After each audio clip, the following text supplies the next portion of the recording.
Hello guys, good morning. কেমন আছো তোমরা সবাই? আশা করি খুব ভালো আছো, আমিও খুব ভালো আছি। তো চলে এলাম নতুন একটা ব্লগ নিয়ে। কালকে ভিডিওটা এন্ড করতে ভুলে গেছি, ঘুমিয়ে গেছিলাম।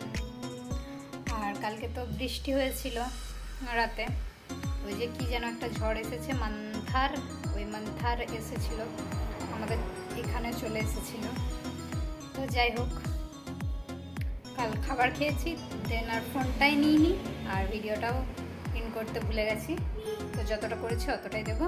আর আজকেও এখন মেঘলা আকাশ, হয়তো আবার বৃষ্টি আসতে পারে হয়তো। তো দেখা যাক কী হয়।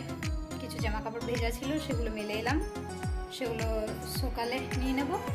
আর বাকি এবারে বিছানা পরিষ্কার, রুম ঝাড় দেওয়া, মোছা, ওই কাজগুলো কমপ্লিট করে নিই জলদি জলদি।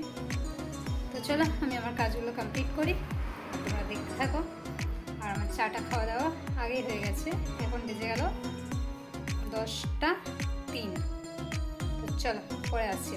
এখানে আমার একটা অর্ডার এলো, দেন আমি আলু কাটবার জন্য আলু কেটেই নিয়েছি। এটা আলু ভাজা বানালাম। তো প্রথমে ভেবেছিলাম বেসন দিয়ে করবো, তারপর দেখলাম না বৃষ্টি পড়ছে, অত টাইম নেই, করবো না। দেন এটা আমার লাঞ্চ থালি, আর ভিডিওটা এখানেই শেষ, কেন কি আমি ভুলে গেছি।